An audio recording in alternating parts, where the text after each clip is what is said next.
All right, welcome back, Truth Seekers.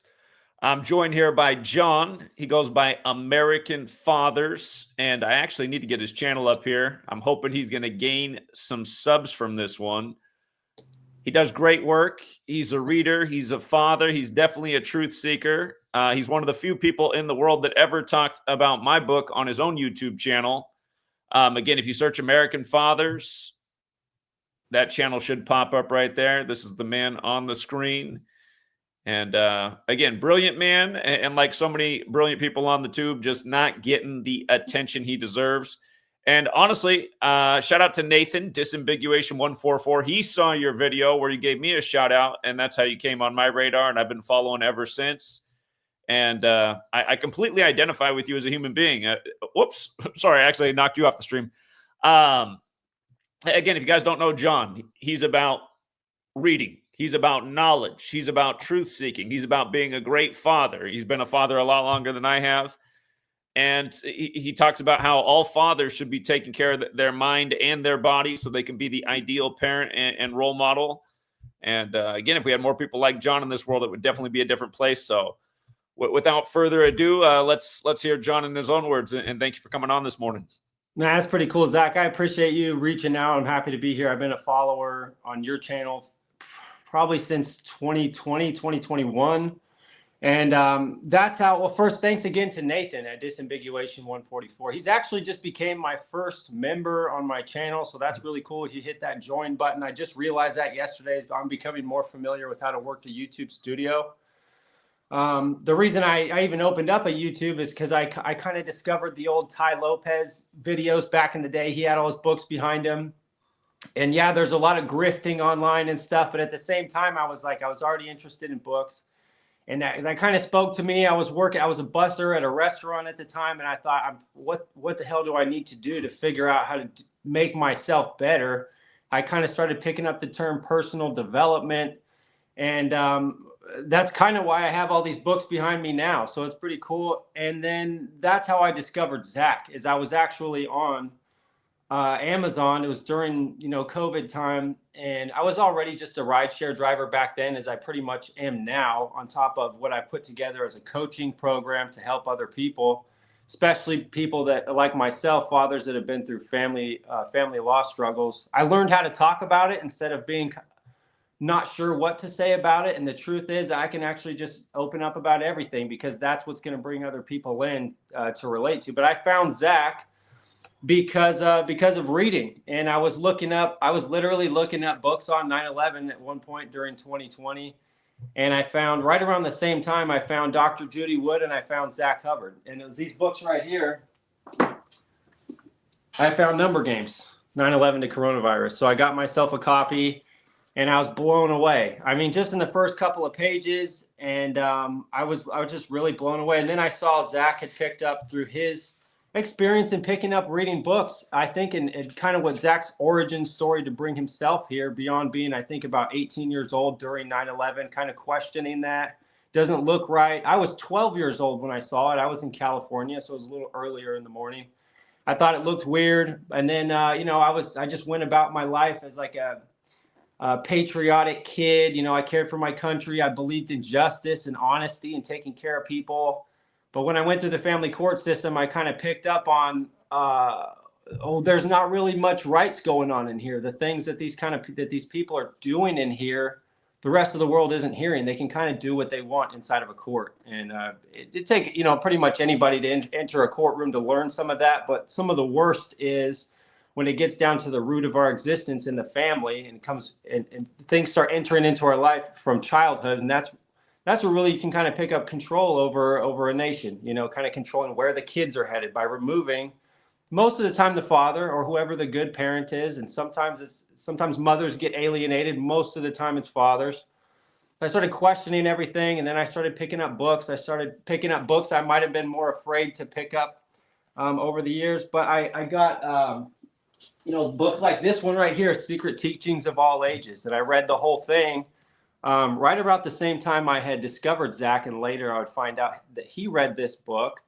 And it's a huge book, but it's got a lot of cool information in there. And it goes over gematria, and it goes over some of the base ciphers, I think. And And I thought, I've already read that book, and I can relate to kind of where he picked up on that. And so, and I picked up the Sefer Yetzirah, the Book of Formation. I haven't read it yet, but Zach's mentioned that book a lot. So where he's come from and what kicked him off in this direction. So picking up books is what brought me towards discovery of what's really going on in the world. And then finding gifted people like Zach who can pick up on numbers, remember things really well, and turn around and have the guts to tell everybody now for, I don't know, like over 10 years or so, Zach's been doing this, I think. And so I started realizing, on top of sharing my stuff, going back to Ty Lopez, I realized getting on the internet can be beneficial. It can be very detrimental, as we all know, but it can be beneficial by sharing messages. So I learned you need to get on camera, use all these free platforms, and form something over time. Because, you know, kind of maybe starting to try to start a business, which I haven't really been successful in any of that, but I've tried so many times. You just keep going. You know, certain things come along for development, different types of stages. I a little bit embarrassingly, I went through this Wes Watson phase thing until I kind of realized that guy's pretty much full of shit, but I still picked up some golden nuggets along the way. And at this point, I learned how to couple I used to be a personal trainer for a few years. I coupled that experience with realizing that's kind of what helped me, the key words, survive parental alienation or continue to be a father, even though I couldn't be in the physical presence with my kid all the time. Staying in the gym helped me stay clear mentally, helped me stay away from drugs, helped me stay away from self-destruction. You know, it's easy. It can be very isolating as a father to go through that stuff, or even as a mother that goes through it. I won't forget about them. You get very isolated. You can get a lot of relationships, family relationships, sabotage, friendships, sabotage, you know, reputation sabotage, and all these things. And I didn't learn till later. Fitness really kept me through that. And I realized, you know, the little bit of thanks to the Wes Watson dude is, you know, he put together the Trainerize workout app. You can, you know, provide videos of how to do certain exercises. Very easy. People can pull it up on their phone. Write a workout schedule, keep in touch for meal planning. I've got background in all that. I used to work with about over 100 people between 2015 and 2016. And then Zoom calls. You know, you don't really have to be in the same place all the time. The cool thing about the internet is you can just meet on video like we are right now. And, you know, meet once a week on video, get a workout and meal plan. And that's basically this little program I kind of learned how to put together, and then be present online, share as many stories as possible. And have kind of a program or an option for parents and fathers to keep themselves together. You know, if you know that you can meet up with me every week, or a group of guys every week, or parents, and realize that these people are on the same path, you know, they're following some type of workout program, meal planning, then you can kind of check in every week and realize that mostly in arm's reach in our general atmosphere, not going to get a lot of that support. There's not going to be everybody aligned with what you're doing. So I hope to build that over time, build a community over time. Absolutely. To stay aligned with that stuff. But yeah, I real appreciate quick about your fitness. So you've been posting your results online, and it looks like you've made some pretty rapid formations through some dedication and discipline. Again, you look at our country right now, there's a lot of people that could really benefit from better nutrition and exercise. Just want to talk a little bit about what your routine is. I'm sure there's people out there listening today who could use the inspiration. Yeah, so I'm 35. I'll be 36 in June. I very superficially as a young guy, and especially I was a really thin kid. I looked like a coat hanger, you know, growing up. And right about sixth grade, going through junior high and high school, I was falling backwards kind of a little bit. And I'll tell you, you know, if you're that young, just keep pushing on through, because those hardships of just simply being thinner and having a faster metabolism, being what you call an ectomorph, taller, thinner frame, hard gainer is what it's a little bit of a myth, but they call it a hard gainer. It's hard to gain weight, hard to gain muscle. I don't know if that is a myth. When I was younger and worked out all the time, I had to drink so many protein shakes and pack on so many calories, and I couldn't eclipse 170 pounds. Yeah, I'm it's not 5'10". exactly a myth. I don't think that's quite the right word, but it is. It takes a lot more work. You know, once I started pushing myself through learning how to eat, and I was like 18. I got my first apartment, and I was very much alone, kind of as a kid and as a young adult. I walked into Barnes and Noble and I bought this book, this Bodybuilding 101, and I should have finished the whole thing, but I only got about halfway through before I learned enough to really start applying it. And I started gaining some weight. I started learning what carbohydrates are and what they do is kind of your energy. And then your protein is basically your building blocks for sustaining muscle or, you know, growing muscle. And that just picking up a book really pushed me to start applying some of that stuff. And then I started surpassing pretty much all of my peers. And then I started getting in real good shape. I saw muscle. And again, superficially, I wanted to attract, you know, the women. I wanted to just look really good. And then I thought, oh, I'll just be Mr. Olympia, you know. And I don't recommend going the route of taking drugs because I don't think it's healthy. It's something I don't touch now. And through the long period, I'd say fall away from the pressure of even buying all the supplements. It's really just solid food, water. I mean, I drink coffee in the morning, but kind of before I go to the gym, that's about it. I learned to keep it casual over time now that there's not really, it's not linear.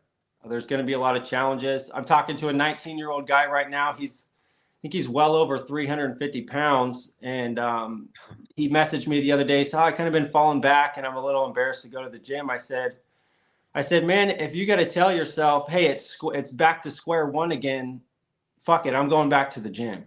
I'm just going to go again. It's really just a life. It's a lifestyle type of thing. It's a long term. Take the punches. I've gotten a ton of results. I've gotten, you know, pretty big and muscular, and then I've fallen off. And you wouldn't believe that I used to be a certain size. Seeing me back in 2020 to 2022, I've dropped back down to 150 pounds, over 6 feet tall, going through struggles, you know. And it's very just casual. Water, solid food, and continue to work out every day. Now, what's your definition of solid food? Solid food, just basic healthy stuff. So I eat eggs and grits in the morning. And I never grew up around grits at all, but I kind of learned that from one of the Mr. Olympias, Ronnie Coleman. But solid food, meaning I stay away from, which they're okay. They can be a good supplement on top of your food. But I'm pushing myself right now to just eat food. You know, just eat food. Just eat eggs and grits is my meal in the morning. It's kind of a bigger meal. It's protein and carbohydrates. And then some of the fat will always come with the protein. You get some of that good cholesterol or good fats and stuff from the eggs.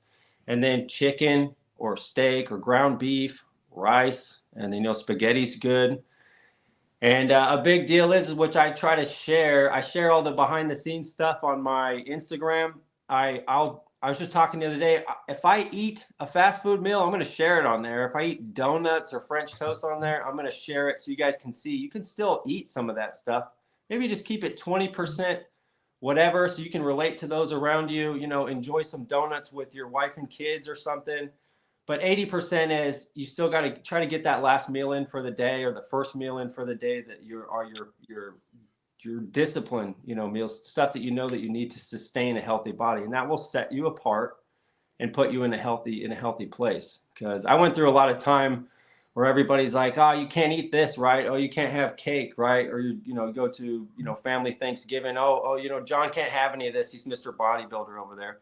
It really throws all that stuff out if you just show up, have whatever everybody else is having, and you don't really have to deal with any of that. You know, it's just casual. When I was younger and I read more about these things too, I just remember a tip that was out there that if you do have the sweet tooth and you got to enjoy some junk food, it really is the best time to eat that is within the first 30 minutes after you work out because your body metabolizes it better. Do you know that to be true?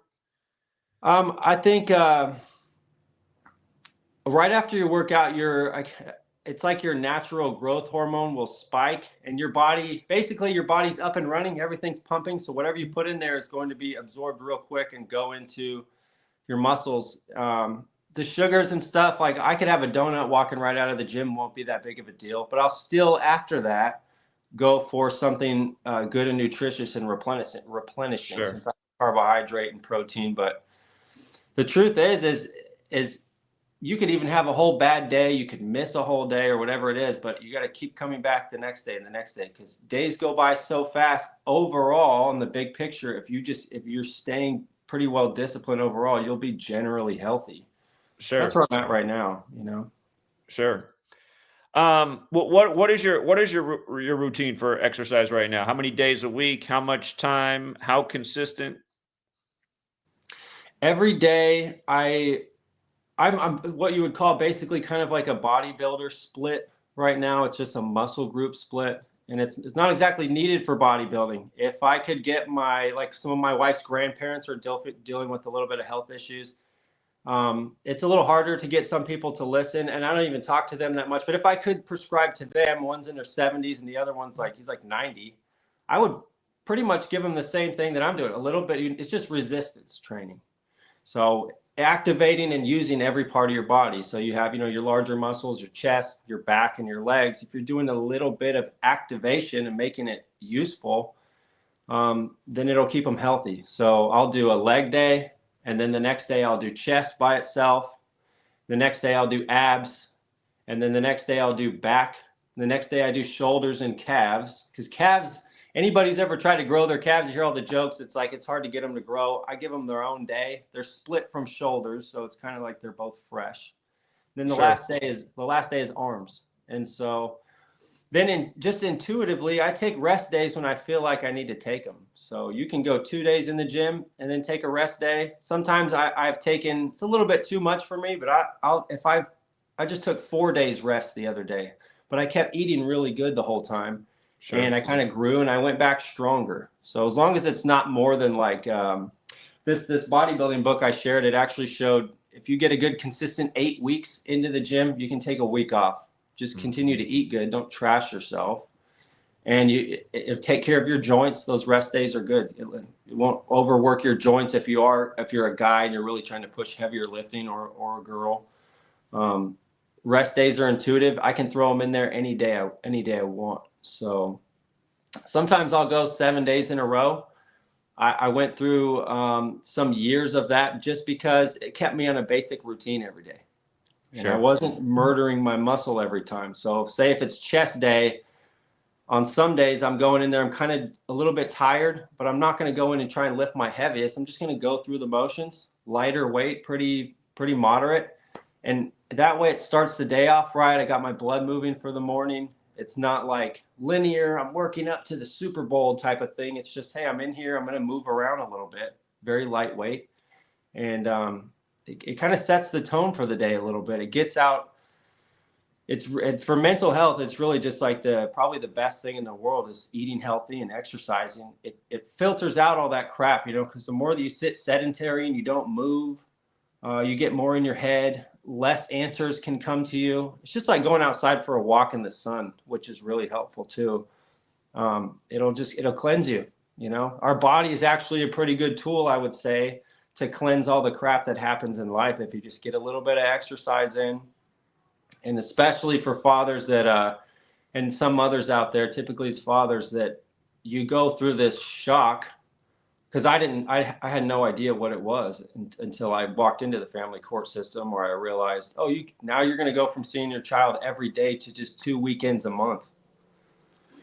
And then go ahead. I was just to say, it is so important for anyone who can establish the time, because you can make the excuse and say, I don't have time to do it. But if you can just make that extra time in the morning, even if it's a short workout, even if all you got is 10 minutes, it sets up your metabolism for the day. You're going to have better digestion. It definitely can relieve stress. It can get you in a better mental space. Days where I work out in the morning, I feel like I'm just more productive and efficient too. I feel like I end up saving a lot of time as the day goes on. I'm like, wow, look at all that I got done. And I'm glad I put in that little extra time in the morning. Now, granted, I used to be a lot better about this when I was younger. I used to always be in the gym, and my thing was I'd either take 1 or 2 days off a week, but never more than that. I found that if I took a week off, I'd lose a lot of gains. I'd be like, man, I got to take plates off on each side to get warmed up here this week. So that's the way my body was. If I took a week off, I lost gains. My body always wanted to be thin and even just muscle mass come down. So I had to stay consistent with it. But again, for everybody out there who is not taking care of their body and is not eating right, I mean, I'm pretty sure that if you invest the time, you're going to find that you're a lot happier person, and just everything about your life is going to flow better. Now, somebody's criticizing what you said you eat in the chat. And again, food's a touchy subject. Something I didn't hear you really mention is, do you get many fruits or vegetables in your diet? I do. So I actually almost, it's just by chance I get the fruit in, because I'll put fruit on my kids' plates every morning, because those are like good little carbohydrates and sugars, and what do they call them? Like the antibodies, and especially blueberries, I think, are Antioxidants? Antioxidants. I'm sorry, antibodies. That's I what know the what you mean. antioxidants. So if I try to keep blueberries in the house, strawberries, we'll get sometimes kiwi, even just the blueberries and strawberries or bananas and apples are actually always in the house too. We're handing them to kids basically almost whenever they ask for them. Try to incorporate them in breakfast. They don't always eat them. So I'll walk by and I got 3 small ones. So I just clear their plate and I get in the fruits. Other than that, I should be a little bit more disciplined with the fruits. And then the vegetables are the greens, the broccoli and asparagus at the very least. Most of the time it's broccoli. I add that in with my my later meal in the day, the chicken and rice. I get the broccoli in there. You know, for one thing, nothing's ever made my muscle feel more solid and healthy than adding in that broccoli, because there's a fiber that, especially with a fast metabolism, it helps kind of regulate the metabolism, slow everything down just a little bit for myself. Plus those greens, it helps increase. I think the iron, makes your blood more iron rich. You stay away from those deficiencies, especially women can stay away from that, but ignoring the vegetables would kind of be a mistake. So overall, it gets a little bit more difficult, takes more discipline to go buy the extra vegetables. I do have the idea in mind that if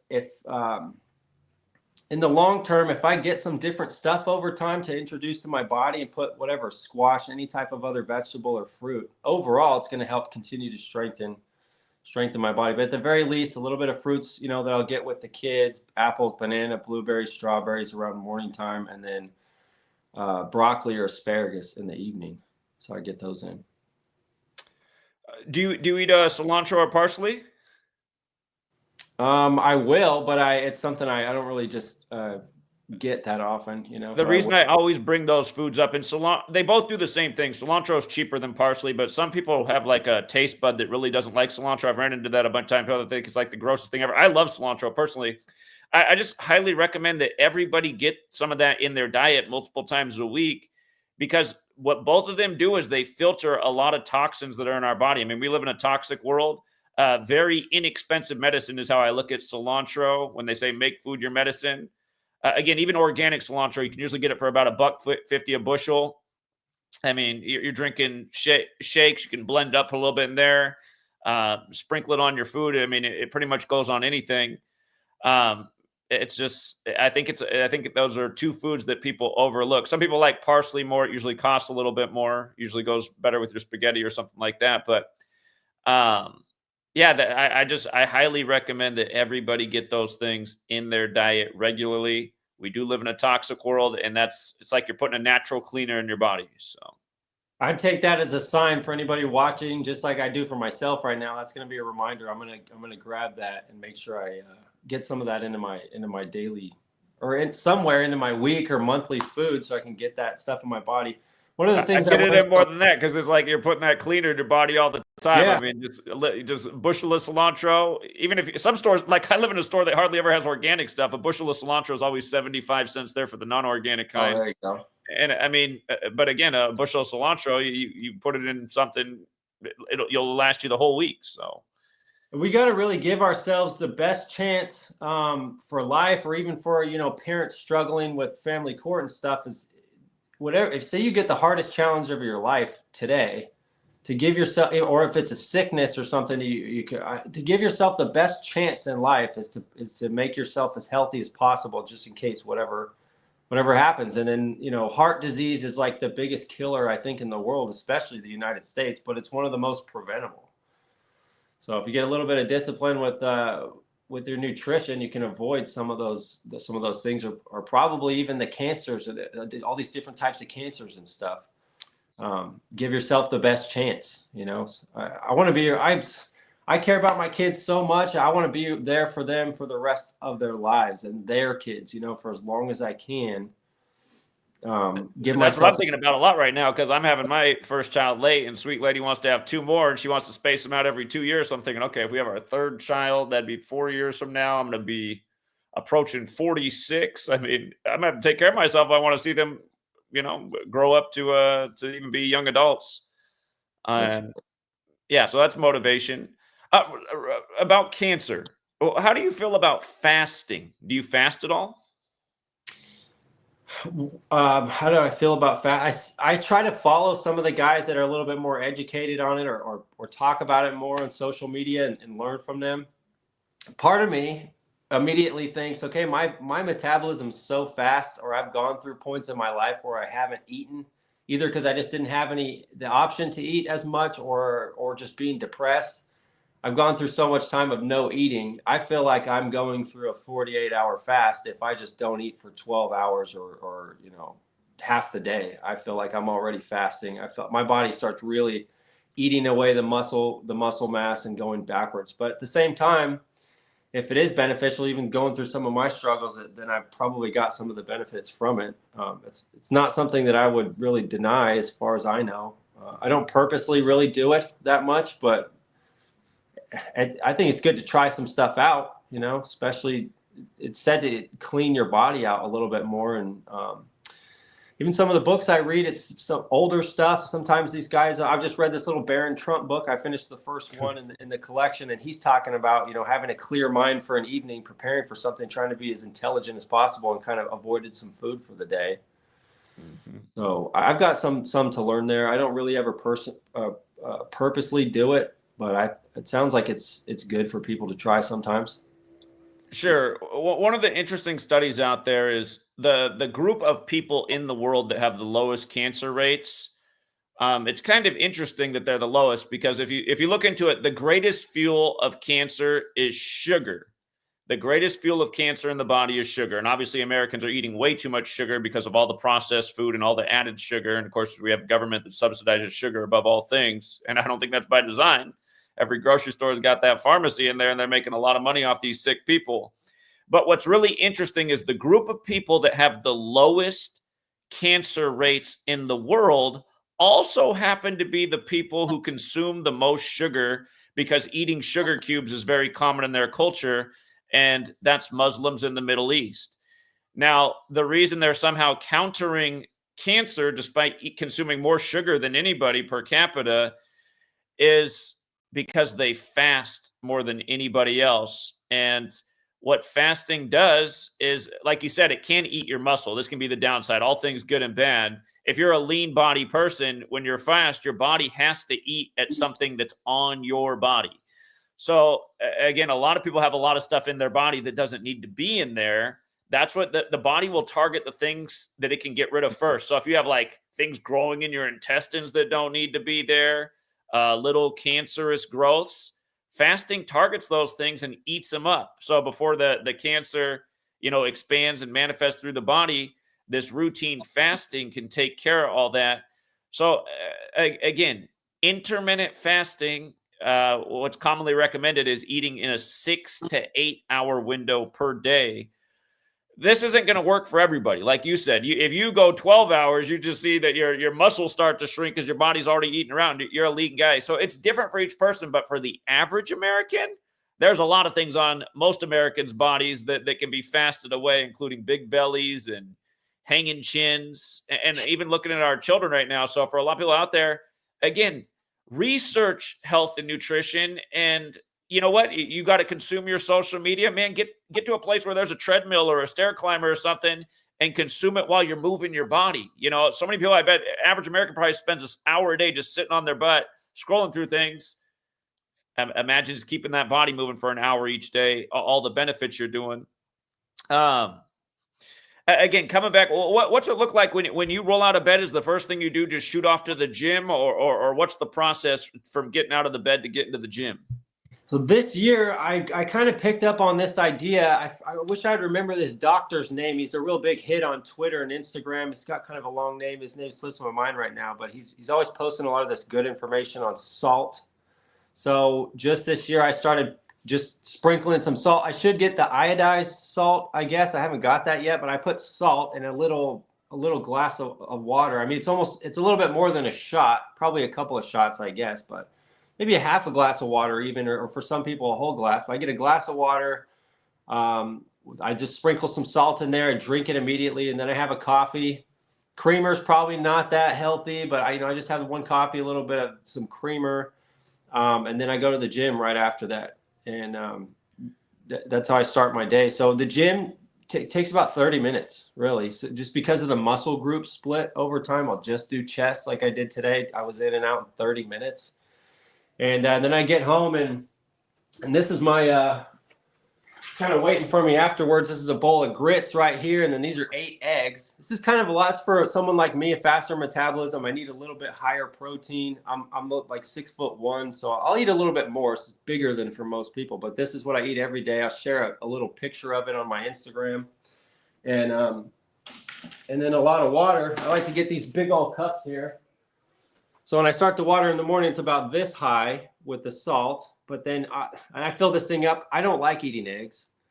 I've never liked them, but I probably eat tens of thousands of them. And then the grits, I take a bite and I wash it down. I mean, I just with water the whole time. So it probably helps hydrate me. Sometimes they say don't drink too much fluid while you're eating, but for me, it helps me actually get that in there. And then realistically, just trying to get through the day and help with my family. I live with my wife and 3 daughters, and I've got an older one that's 16 that lives with her mother. She's almost 16. It was when I wasn't that, a couple of months off, I wasn't doing too good with the gym or eating. So I started off, I said, okay, I'll just get 2 meals a day. I'll get this one. And then by the end of the day, I'll do the ground beef or chicken and rice and broccoli, and then at least those 2 meals are good. And then in the middle of the day, if I have a burger or if I have whatever with my family, it's just whatever extra. But right now I'm trying to push for that 3rd meal, and in the middle of the day is another meat and rice, so I can reach that next level of strength, maybe a little bit next level of size, look a little bit more like I'd want to look like. But right now I just do like Uber driving. So I'll try to, gym, come home, get the breakfast. I try to consolidate that morning as much as I can, and then get out on the road and go do the Uber driving. And the only thing with that is drinking a ton of water. You got to pee a bunch all day. So that's like my only challenge, just being out there, and Sure. getting enough sleep so I don't get sleepy on the road. And but if I'm doing real good, I'll have a little bit of food with me and then come home and have that other meal at night. And for the rest of the day, I try and support my wife as much as I can. If I pass through the house, I'll try and pick up a few extra things if I can, or I'll give more attention to the kids. In fact, it's hard for me to say no to them. So a lot of times I'll slow down my day. I won't drive as much as I should out there. Because I'll be at home just hanging out with my kids more. They say fly me, I'll pick them up and fly them through the house as much as I can before I ever reach that last time that they ask. Right. So I love being able to do that. Yeah. Again, Uber and Lyft, it's not the worst profession. You're your own boss. I did it for 3 months and I was amazed. I was putting in considerable hours, but there were weeks where I made over $2,000 driving for Uber and Lyft in Seattle. That was back in spring of 2018. I don't know how much the market's changed, but again, I enjoyed it. Just having conversations with people, different conversations every day. Some people you can't have a conversation with. They just want to get to their destination. That's fine. Yeah. But I enjoyed it. For anybody looking for a line of work, or you want to be your own boss, if you're self-disciplined, it's not the worst thing in the world. That's for sure. I was going to say about your breakfast routine. For somebody out there who might be trying to lose weight, eggs are a good food because, again, there's no carbs. There's a lot of protein and nutrients in there. Feed your body, feed your brain. For years, they got knocked in the mainstream. I think it's because they wanted to take testosterone out of society. But what I would say, if you're trying to lose some weight, maybe don't eat the grits and instead have something like an avocado, because now you're keto. And again, a lot of people who are overweight are consuming way too many carbs. And a lot of people don't even know what carbs are. But again, rice, pasta, fried stuff on food, definitely chips, cereal, sugar in a major way. Fruit is carbs too. So if you're trying to lose weight, it's probably better to go vegetables. Technically an avocado is a fruit, but it's very low in carbs. It's, it's like if there's a spectrum of vegetable fruit, the avocado is closer to being the vegetable, but technically it's a fruit because it has a seed. So yeah, I mean, you got to know your body type and what you're trying to do, but you can make rapid transformations in your body. And that's what you were saying. You're saying, I got out of the gym for years. I let my body get deflated, but look at me now. I'm back on my routine and my arms are ripped and my body's getting ripped. I feel good. Yeah. Again, you can rapidly change your body if you put in the time and you stay true to the cause. That's, I spend all my time, well, not all my time, but a lot of my time educating about this knowledge that I teach about over here. But the more and more I look at the world, I'm like, God, what the world really needs, man, is like to motivate children to not look like they're going to die at 40 from diabetes and heart disease. Cause that's what this generation looks like. You drive by the school. I drive by the school here. I see obese teachers walking into the school with obese students. And I'm like, how is that like, no wonder that the child looks at the teacher and thinks this is normal. It's crazy how fast this has happened. You're a little bit younger than me. But like I said, I mean, I remember my elementary school, there was about 500 kids. There was only one overweight kid and people used to tease him. And I mean, you go to elementary school, that's the norm now. And I was in the elementary, I started in 88. I was in elementary school in the early 90s. I went to middle school about the time Tupac and Kurt Cobain died, and even middle school and high school, there weren't that many overweight kids. It's just, so that's why I love what you're doing, promoting the health. But you're also really into reading. How did you get into reading? As a kid, I got a couple of gifts. I think from my grandfather. There was an encyclopedia set I remember above our fireplace, and I never really touched it. But just the fact that it sat there, maybe that had something to do because there was just some books around. And then even to today, every time goes by, I get into something else and I want to get into something and learn something. I liked snakes when I was a kid. So I think it was my grandfather got me a book about snakes, and I actually sat there and went through it. And I don't have a good relationship with my mother, family court and all that stuff. But one thing for sure I'll give her is when I was a kid is she read to me. So I think that's huge in parents reading to the kids. For some reason, it helps with their vocabulary. They get to hear all kinds of different things. Even the subconscious is so powerful and picks it up. So that's what I've done. I even read to my kids when they're in their mom's womb, because they're there before they're born. They're already there. They need to hear your voice. But I read to them. Now I read to them. They have their own little library in our living room as part of right around their toys. It's a lot of books. And then they see these. They're around these all the time. We pick these up time to time and just don't really sit down and read much of them, but they get to see and they visually get to see me reading. So, but neither one of my parents read that much. My mother's father is a pastor. He's got his doctorate in theology, Dr. George Golden in Ventura County. That one book was really important to him his whole life. And I've been in and out of my own path with Christianity, but he's always been real solid with that. And he's been a very respectable guy.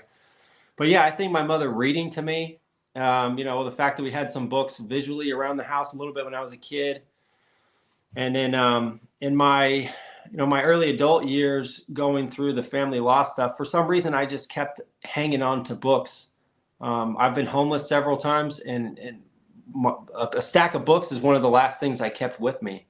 I got pictures of my time in San Diego where I had a 1-bedroom apartment. I slept on it was a nice apartment, but I slept on an air mattress. I had about 100 books stacked on the carpet next to me and a laptop. Wanting to learn and really not having a lot of mentorship around. Books sitting there, they kind of have answers, and the internet kind of came up around when I was I was a kid. I think we got that 1998 compact computer. Yahoo was available, and the dial-up AOL wasn't really something that was that much available. YouTube came around, but picking up a book, like naturally, I think I was 17 or 18. I walked into Barnes & Noble because I wanted to learn how to build muscle, because my bro information from some of my friends wasn't always really that solid. Some of them could eat a bowl of cereal and go bench 300 pounds. Right. So that wasn't really working for me. And then Genetics. Yeah. Personal development, seeing, whatever bad side there is of Ty Lopez, standing in front of all those books or talking about reading and standing on the shoulders of giants. People have dedicated their entire lives to just one book sometimes. So you can pick that up and soak that in within about a total, I guess, of about 20 hours. It could take you over time to read a book. Books can't be edited like the internet either. That's the kind of why I try to grab them. Well, You'll get they answers can, there. they can, but a lot harder to edit than the internet. So once they're on the shelf, right? right, So, yeah, they can take them out of publishing and bring them back with a few new changes, like they've done to some books over time. But yeah, exactly. a lot harder to edit than the internet. Absolutely. Yeah. So, to answer your question real quick about anybody wanting to lose weight as far as their breakfast routine and stuff, is counting calories or your macronutrients isn't the end all be all for getting in shape, but it is something for everybody to learn and kind of follow, at least for some period of time, because it gets you familiar with macronutrients, the protein, fats, and carbohydrates. And then it gives you some numbers to look at. Like you kind of realize, you start looking at, okay, this is about 6 ounces of chicken or steak. This is about 8 ounces. This is about 4 ounces. So you can compare those sizes to the size of your fist, maybe. As you start counting how many eggs you have every day, rather than somebody just putting it on a plate for you, okay, now I've been having 2 eggs every day for a while. Maybe I can bump it up to 3, or maybe I can cut it down. Doing that gram of protein per pound of body weight, but your goal body weight, not your current body weight. That's something you can try for a while, but it's not exactly always pinpoint for everybody. But it is good as a foundation, if that makes sense. Learn a little bit of it. Learn the calories, the macronutrients, try it. And then you can kind of go off into, okay, I don't need to count that stuff every day. I know that I need about this much protein throughout the day. It gives you that idea, because spaghetti is a good example. A lot of families have spaghetti. Sometimes they hand it and there's just little specks of meat in there, and sometimes there's giant meatballs in there. You think about it, you start realizing, okay, how much protein did I really get out of that? Are we just a family that's kind of eating mostly noodles, or are we getting some of the meat in there? You kind of realize, okay, I do need to get a little bit of meat out of this meal, for this point in the day, or supplement it later somehow. But getting familiar with that, larger people or people with slower metabolisms tend to not need as many carbohydrates as people like me with a fast metabolism. Mine are like really high. I'll get hundreds of grams of carbohydrates a day. I'll have like 2 cups of white rice, which is quite a bit. But others, I would say, start with like a half a cup, or even none, and see how your body responds to it. If you're low energy, maybe just give yourself a little bit there, because your brain needs the carbohydrates too. And maybe more carbohydrates earlier in the day. As you get later in the day, stay away from them. Yeah. Go for the vegetables and the fats instead. And again, for people who don't understand that, I mean, there's a logical point. Carbohydrates are your fuel. So you're fueling your body through the day when you're productive. If you're putting the fuel in the tank when you go to bed, you don't really need it then. It could be messing with your sleep. And then also you're not working your body. So that extra fuel, that's what will end up as the extra fat on your tummy and elsewhere later in the day. They also say it's good practice to stop eating 4 hours before you go to sleep. I know the American tradition is kind of like have a bowl of ice cream before you go to bed. And again, all of these things that have kind of been become part of our culture, I think they've been taught to us for all the wrong reasons, for the motivation to certain industries. And again, I mean, that they're clever. The things that they've addicted us to and the habits, they're fun. It's fun and tasty to have a bowl of ice cream at night, but really not a good idea for your well-being. So most of it's just try removing things, just try. If you've been eating all this stuff and have had no self-control for a week, try to start practicing taking a day where you can, okay, I'm going to control everything today. I'm just going to remove all that stuff today and just try to eat only something healthy, or maybe very little. Most people need to try to eat a little bit less, and be in a little bit of a deficit, let yourself be hungry for a little bit, because your body's probably going to start eating that fat away. If you can do that, deal with being hungry sometimes a little bit. You're not, if you're not dying, right? Absolutely. And figure out ways to, again, sometimes I get hungry and I'm doing my fast thing and I'm like, it's not time to eat yet. So what do you do to not be hungry? Do something else, distract your mind, get productive. You know what? I'm gonna mow the lawn right now. I got some free time, getting hungry, so I take a snack. I'm gonna go mow the lawn right now. I'm gonna go do an extra workout. Oh yeah, I need to get that writing project done. I'm gonna focus on that. You have to learn to have control over your what's the word? What's the word? You act on your impulses. You got to have control over your impulses. And again, you guys, also knowledge is power. But what motivated me to learn to make a better diet was reading as well. I was trying to figure out what was wrong with everybody when I was 18 years old and why they were falling for this obvious lie in the news on September 11th. And I started to think like, God, is it what everyone's putting in their body? Is like, are people not fueling their bodies right? Is there something about nutrition? Again, books I found, John Robbins, the son of the founder of Baskin Robbins, Diet for a New America. Eric Schlosser's Fast Food Nation came out around that same time. Reading those kind of books, like, really changed my worldview on nutrition. I was kind of mad too. I was like, why all this time we spent in school and we didn't learn about any of these things? Just seeing how horrible the factory farming process is made me think about, oh man, so when you're eating some chicken nuggets, all nicely neat and packaged, but God, look at what those animals went through to get to that place. Do I want to support that? Do I want to be eating animals that were treated that way?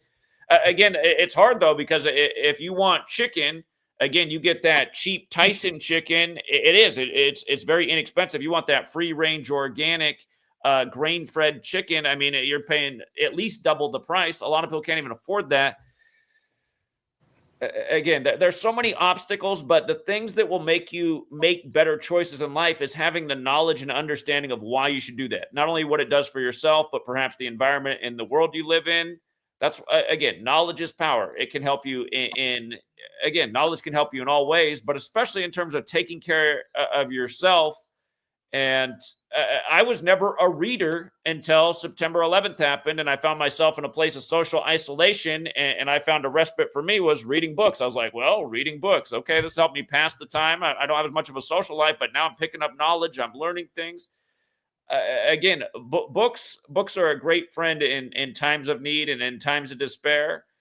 And I'm going to shut up because this is more about you. But again, I do want to interject here and there. And I think you're going to maybe Judy Wood, because I know 9/11 is a big topic for you. Yeah, you mentioned it. I want to throw that up there. But I also like talking about this other stuff so much too, because the whole medical industry is like, they're making money off of people being sick, and probably don't want our elders around that long, because then they'll start figuring stuff out and teaching the younger ones, especially that whole thing of taking fathers out of the home right in the beginning, encourage the divorce or encourage the family split, so nobody's there to teach anything. But we're like talking about, eggs being, it's weird, those articles you see about eggs being bad and stuff like that is weird, probably to get people away from eating what's more healthy. It turns out salt's not so bad for you, or even like butter. But no, butter's not bad for you. It's margarine. See, when I was growing up there telling everybody to eat margarine, butter's bad. Complete lie. And I'm sure they knew it was, because margarine's the more synthetic thing, the one made with all the seed oils that are actually really toxic for your body. Butter might not necessarily be the best thing in the world, but there's no real argument that margarine is better than butter. But margarine has so many toxins in it. Salt, of course, is a necessity. If you don't have like scurvy and these things come from lack of salt. But of course, all things good and bad. If you have too much salt in your diet, that's really hard on your heart and your blood pressure. So, and that's the problem with eating processed food. If you're eating canned soup all day, well, look at what the sodium value is on there. I mean, you're getting 500% of your daily sodium value probably if you eat 3 cans of soup throughout the day. So, yeah. I mean, there's such a thing as too much salt. Right. Go ahead. But, it's just, I do believe that most people kind of don't have, like Judy Wood says, as far as the 9/11 stuff, is people not figuring things out. She said there's 3 problems. There's a lack of critical thinking skills is a problem. And then there's groupthink. So most people can't figure out, they don't have critical thinking skills in the first place. It takes a little bit of courage to do that too. But then they feel more comfortable falling in with the group. So they'll just go with what the group says. And then the last one is the fear of implications of the truth. That has a little bit more to do with like the 9/11 stuff, because they'll turn away from it once they realize, oh, this whole thing that we're living is really not that true, you know, or thinking about it with food. When realizing that your government's blowing up buildings in New York to start wars, yeah, a lot of people don't want to face that. Yeah. Or to think that, hey, they're probably lying to us about all this nutrition information. I'm not going to believe that. I'm just going to do what they keep telling me to do on the news this week as far as what I should or shouldn't be eating. They're making money off of people being sick and dying, you know, becoming cancer patients and things like that. My father passed away from cancer back in 2005. He had the leukemia, or it's in your blood. And that could have come from a couple different places. But if you're not afraid to step in and not be afraid of, oh, it's doomsday thinking or everything's negative. I don't really live like that. But at the same time, I'm wary. You know, it's kind of like a big animal farm. You know, it's like it's just controlling a bunch of cattle, culling the herd and stuff like that. Is filter everything and think about just trying to be healthy instead of falling in line with all this crap that's going to lead you to the hospital or an early death. You know, so that was a question I wanted to ask you. What got you on this path of being a truth seeker? How'd that happen?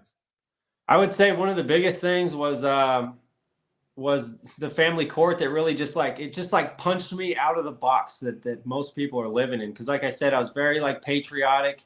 I believed in truth and justice and rights with everybody.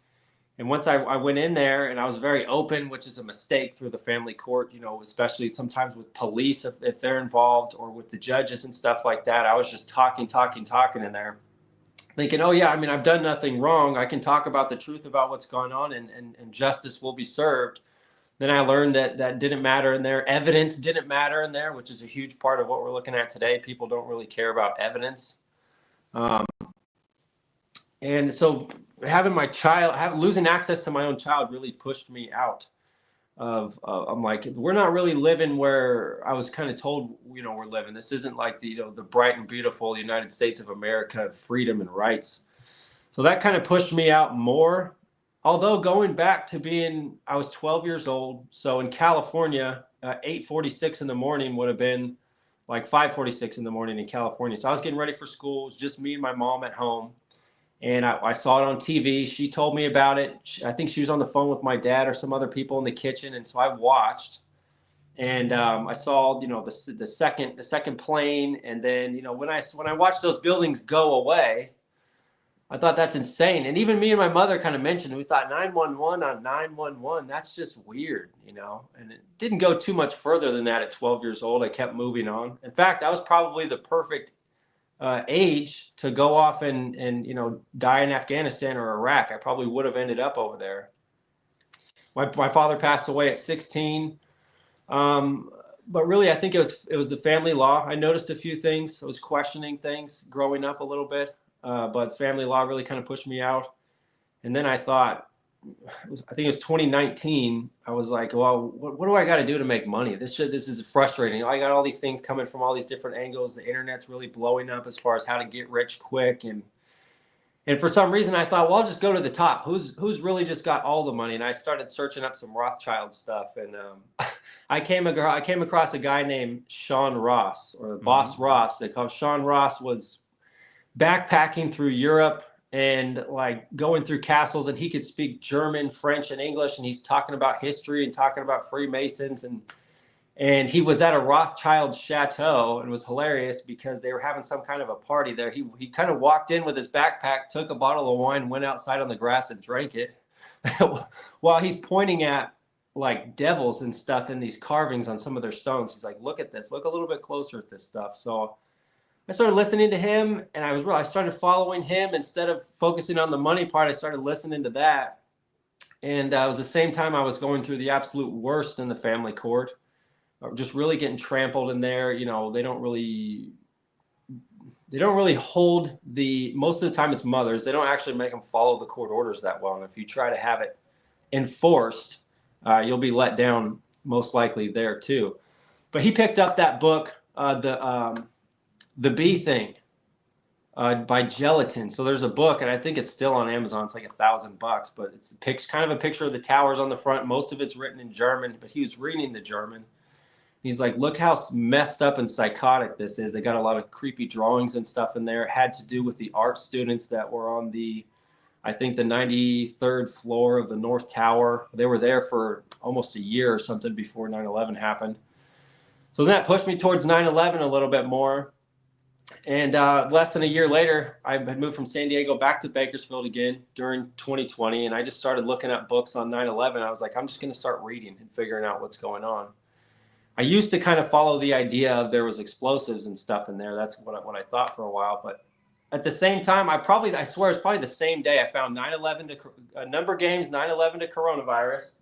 And I discovered Zach's book. I got that. And then I discovered, which I'm blown away. I do question kind of like why this is even available for people to buy, or why this woman's alive, or how this happened, how she did this, how she made this book. So questioning whether or not there's an actual investigation into 9/11 it's right here. I mean, this is it's a really, really nice book. It's like textbook style, very good quality book, high quality images and stuff in here.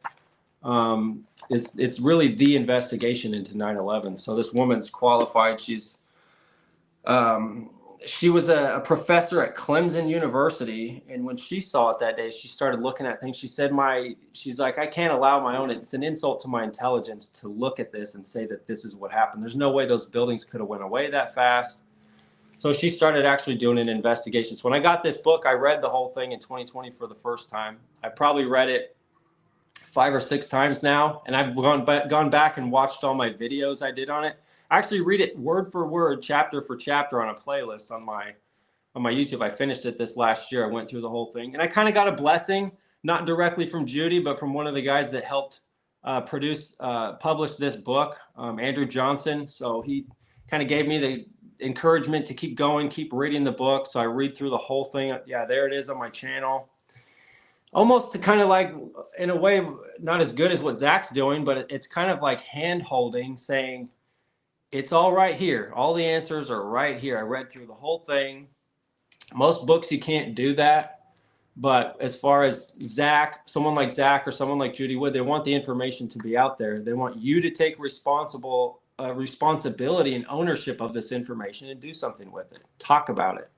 I saw myself as just the average person. I'm not really anybody. If I can pick this book up and read it, then you can too. I mean, it's written any layman terms, or anybody can read and understand this book and start figuring out where she writes in here, evidence of directed free energy on technology. So then really picking up this book, it just blew my mind on how much is going on out there, especially a lie that big. To let you know, you got to start looking around a little bit more. At the same time, I picked up Zach's book. There was a few posts on social media I saw talking about Gematria around that time. My first thought back then was like, oh, this is kind of annoying. I don't want to have anything to do with this, and I wouldn't look at it. But then when I picked up Zach's book, and they're just page after page after page after page on there, even talking about Trump, everything going on, I was like, this is just undeniable. I can't ignore how much these things line up for all of these events so much every day, and Zach's still teaching us every single day. So that's what really pushed me all the way out. And so now I question everything. I didn't touch any of those jabs that they were talking about back in 2020.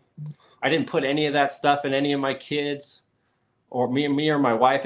Learning this stuff probably saved me from going through that, in my own opinion. I didn't ever get any of those jabs, and even the basic stuff. I've not touched any of my 3 daughters, my youngest ones, with any of it, because it would just break my heart if they put one little poke in there and all of a sudden they're gone, for a day. I can't deal with that. So I will not take that risk.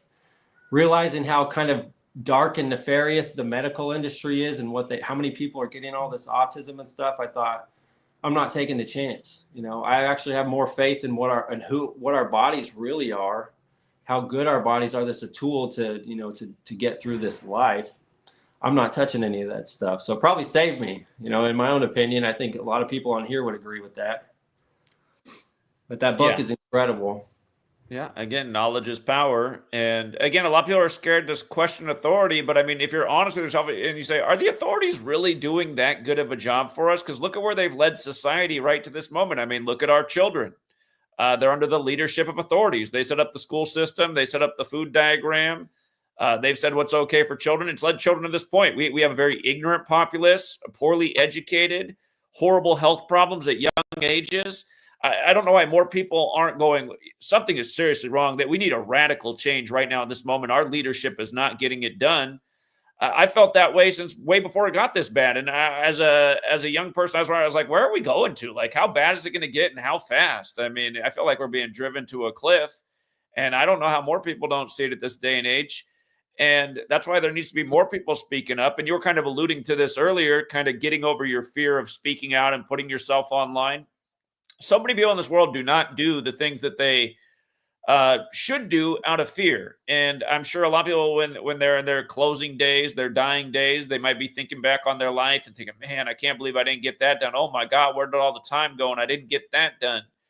Again, fear of failure, fear of rejection, fear of being made fun of, fear of what other people are going to think. I doubt anyone in their closing moments is looking back and going like, oh yeah, I remember getting it. It's going to be the things you didn't do and the things you kept yourself from doing that were really within your own power and control. And again, being embarrassed or making a fool of yourself because you're new to something, it's just all part of the process. And again, almost everyone, like we're all similar, almost everyone is afraid of public speaking from the get-go. And the only way almost everyone gets over it is by just doing it and doing it enough times and going through the embarrassment of messing up and being nervous in front of the group. Or, I still, like I always tell the story. I remember in high school when I was a sophomore, I was in this class and I was okay at speaking, but sometimes like there's an extra like factor in your world that maybe messes with you more. But there was this girl that was a senior. She was like the prettiest girl ever. I wonder what she grew up to look like, but I'm not going to throw her name out there, but I mean, this, like you say, at 10, this girl was like a 20 out. But anyway, she was a senior. She's like the most beautiful person I'd ever seen.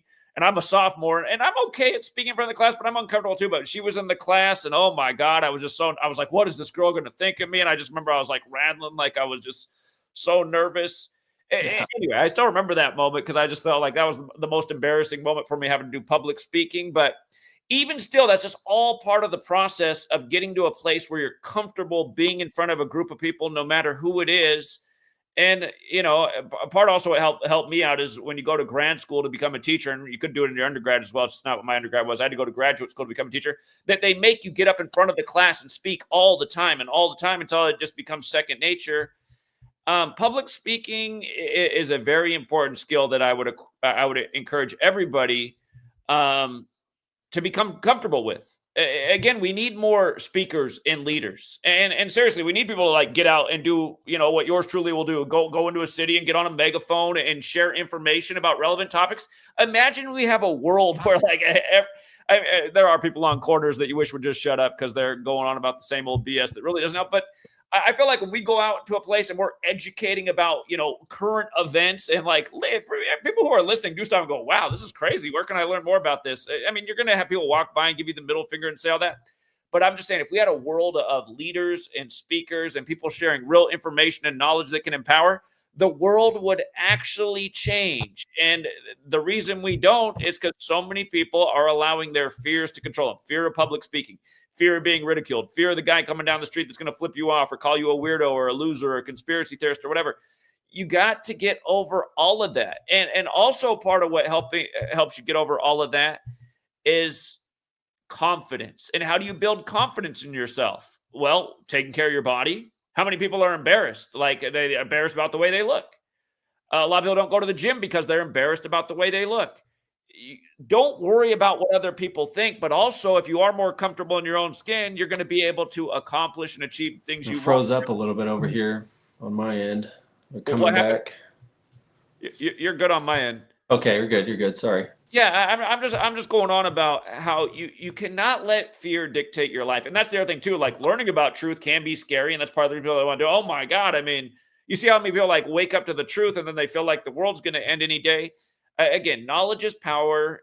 Again, instead of letting things scare you for where we could be taken to, it's like realize that having the knowledge will be the thing that helps you survive and overcome the agendas and pitfalls that are being set for us. Yeah, it is true. We did live in a world where for 42 years there was a 19-foot tall stone monument talking about depopulation. Yeah. And there was a lot of ritualism to how that came down at a very specific time when people were putting experimental things in their body, and some of those people aren't here anymore. That is scary. But again, having the knowledge is you got a perspective. Having that knowledge could be the thing that makes you not become part of that statistic and that plan. And again, I'm going on too long because this is your time. But well, you know what pushed me is I was very much like an introvert growing up, and one of the first things, I mean, I remember, reading in front of the class. It's the same thing. There's, for a lot of young guys or girls, there's somebody in the class that you're kind of afraid that's going to reject what you're doing or think you're silly or dumb. But just go ahead and do it. You're going to blow past all of that. That's just really just one of the first steps in front of a long life and journey in front of you. I became, before I became a personal trainer, I was just trying to get a job when I had my first kid and I was with her mother. Somebody offered me a job at a funeral home, and that was kind of weird, but it was like, I just took it. That was, unfortunately, it was a time where they didn't want people working more than like 33 hours a week because of overtime, crap like that, or benefits. But I went into this job, and my first day I was next to like a body, a dead body. Really, it's a person, soon it was like they do a viewing, and then, and then actual funeral services. Sometimes they'll do a viewing before that. And then I was helped to arrange some of the flowers, but probably that first moment when some of the family members came in, I was an old man. I met some of his kids, and then his grandkids and stuff. And as soon as I realized that, it was important to me to know their names. I just thought, okay, we have their names, most people's names on some kind of a list of the family information. So I took the initiative just out of care, not out of worry of not talking to anybody, but just the principle beneath that is caring for others. I started learning their names. And when they came in, I talked to them. And they really appreciate that because that's somebody's wife, somebody's mother, somebody's kid sometimes. And then that immediately, the people in there asked me to start directing the funerals. And so you actually have to get some kind of a small degree or something with school to be a director. So they would put a director's name, but they had me basically doing the job for a while. And that meant I would walk up in front of like the entire chapel at this place and talk to 200 or 300 people in between some of the family members coming up or the pastor or priest or different people that would come up there. That was some of my first time just having the guts to talk to, a whole church full of people or chapel full of people. And then I became a personal trainer. I wanted to lift weights, and I thought, okay, you be a personal trainer, you can maybe make a little bit of money helping people with this. I got a job at a gym, and then I ended up working there all day from like 4:30 in the morning. I was in and out of the gym until 8:30 or 9 o'clock at night. That made me into some kind of an extrovert. I learned, how shy people were in there, vulnerable. And I started learning even just the regular members by name. And I would say hi to them across the gym, make them feel comfortable. And then I actually had to talk to my clients. And then sometimes I did group training with people. So that really helped me open up and talk to others. That helped me a lot. And then being an Uber driver, I wasn't making a lot of money working for a gym as a trainer. So I started Uber driving. And then some of the times people don't want to talk. You can kind of pick up on that. And other times they do want to talk. Sometimes you'll be very up close with somebody within 5 minutes. They might be crying in front of you or something, or someone's just telling you about their life. You really get to learn the ground level of real people out there on whatever shape, color, they are, where they're from, different places, what they're going through. I started talking. I've probably done over 10,000, maybe closer to 12 or 15,000 rides as an Uber driver and Lyft driver. It's not dating, but it's almost like speed dating type of an idea. It's just next person, all kinds of different people. Some of it can be dangerous. Most of the time it's just average people. And sometimes they're probably a little bit of life-changing, sharing my experiences with other people right there in the car. I met a mother a couple months ago that had to ask permission to go to her kid's recital at school. And she was crying about it, And I was able to relate to her and tell her, just keep pushing. You know, they need you for life. It's not fair. You have to ask for that. It's wrong, really. It's pretty bad. But me being there for somebody like that, even in just that, in that moment, sometimes people sing. It's pretty cool listening to people sing, whether they're drunk or not. You know, there's a song on, I've had whole cars full of people singing, and it's like, it's pretty cool to relate to people on that level. So it pushed me to be more of an extrovert, not being afraid to talk. The Ty Lopez thing, you know, you have to get on the internet and say something if you want to attract some attention. We're in the age where your personal brand is really kind of a big deal. And Wes Watson, like I said, overall, I'm kind of embarrassed to have been around the guy, but at the same time, I really picked up on a lot of information. He lies about a lot of things. He's not really a good person, doesn't treat people that well, but I learned a lot about, he would say, like, it's selfish for you not to share your story sometimes, or I'll share the dumbest thing sometimes I think nobody's going to care about, and I get the most interaction and engagement out of it. You know, so it helps to just tell your story. It doesn't have to compare to anybody else. Oftentimes you see somebody successful and it's like, oh, my story's not like that. You know, what am I going to say? But really, people do relate to everything that you've gone through in your life. It's helpful to just talk about it. And when I do videos, I really don't, for one, I don't have all the equipment or the experience, so I don't edit things very much. But at the same time, I stopped caring. If I'm messing up a video, I just talk through the whole thing for a few minutes and then shut it off. It helps a lot to do that. And I made good connections with a lot of people. Sure. Yeah, I don't put any time into editing either. And maybe that's, people do like chopped up edited things. It might be a way to catch more people's attention, but I kind of just like the raw, uncut, and I spend my time into doing work and presenting. And again, people for short attention spans, to me, it's their loss. But anyhow, what you were just saying, though, about driving with Uber and Lyft and having conversations that can be meaningful and life-changing. Yeah, I like I said, I did it for 3 months and I really enjoyed it. I had a lot of great conversations. And I remember one night taking home a married couple. I'm driving for people from earlier with Seattle. I was taking them from Seattle back to Kirkland. I picked them up after a dinner date, married couple.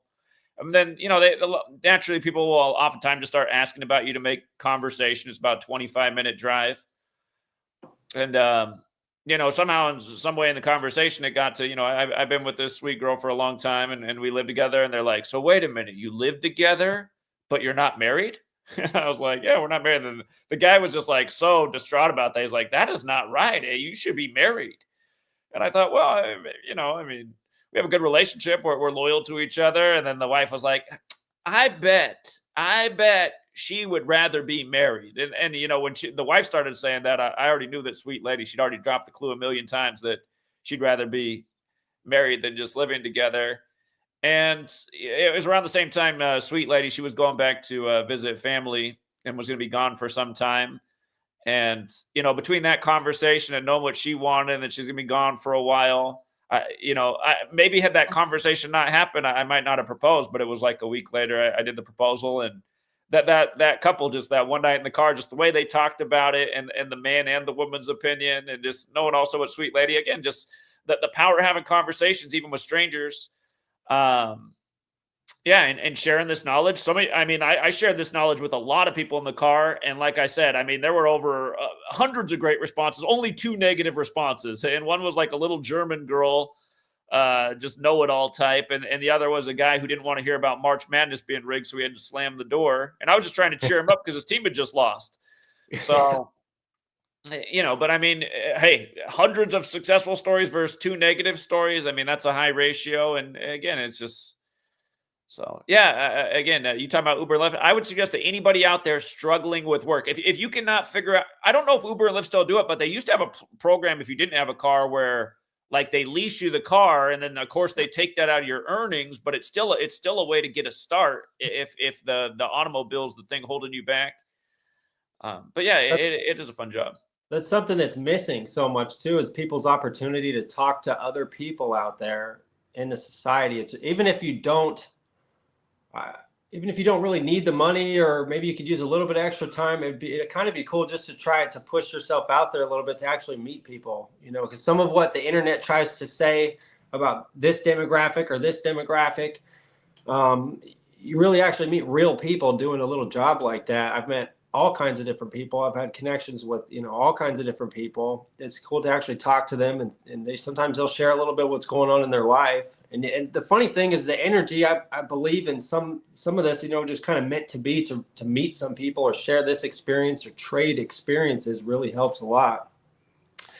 To where it was really good that I was there for them that day, or for you, they were there for us that day, just kind of being in that position. But yeah, it pays basically really good.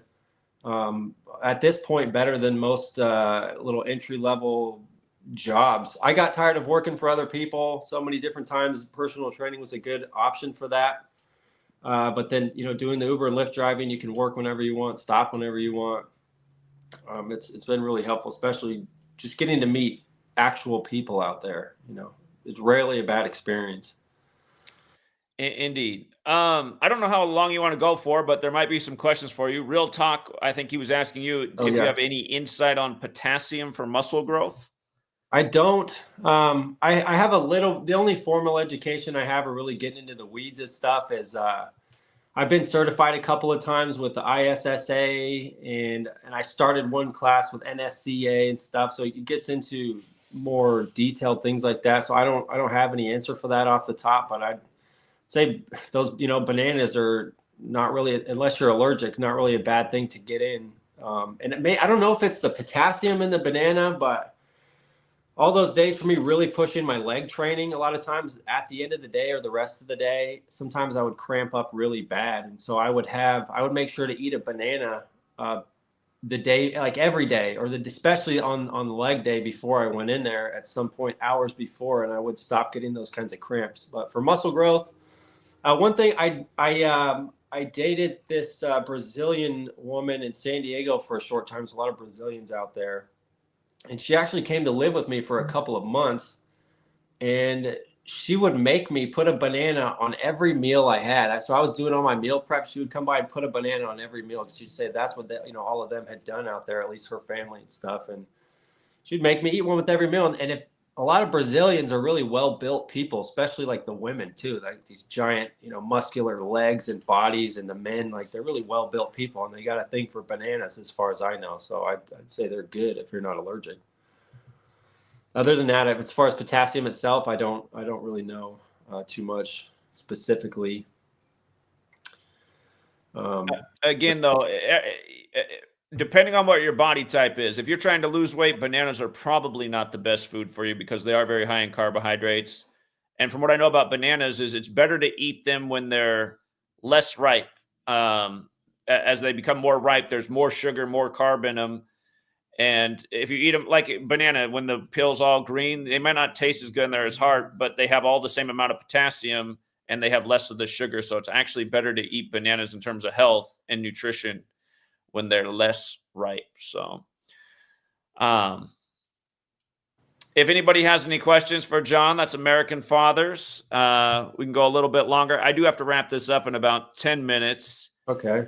And yeah, if not, I wanted to talk about just a little bit, or at least my recommendation, and probably my favorite book out of all my books would be this one right here. So it might be difficult for a lot of people to hear, but the demolition idea is actually a very well set up first layer of cover up. So as the author of this book would say, they didn't forget to put a cover up out there, and that would be this group, Architects and Engineers for 9/11 Truth. It's better said as Architects for an Engineered 9/11 Truth, because they're there for everybody to kind of think, oh, well, there's a group of smart people, they're more qualified, they'll pay attention to it, I'll just kind of listen to them.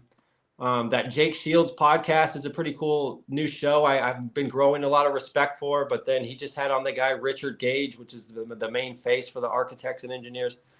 But when you get down to actually looking at the evidence that's inside of this book that this author put together, she'll let you know that it's actually absolutely impossible for there to have been any explosives there at all. Even Building 7, they say it looks like a controlled demolition, but actually it was very silent.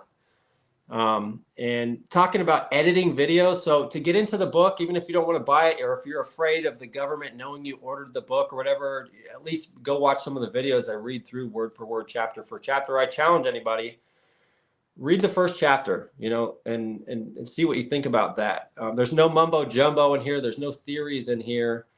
And in fact, she stays away from all of that. She stays away from this whole truth movement on 9/11. She really just puts forth the evidence. You look at things like seismic impact, that the seismic impact did not reflect those 210-story buildings crashing to the ground, or they're about 500,000 tons each. They were actually essentially built in the Hudson River. So they put inside of what's called a bathtub, or the slurry wall. So they're built into all the way down to the bedrock.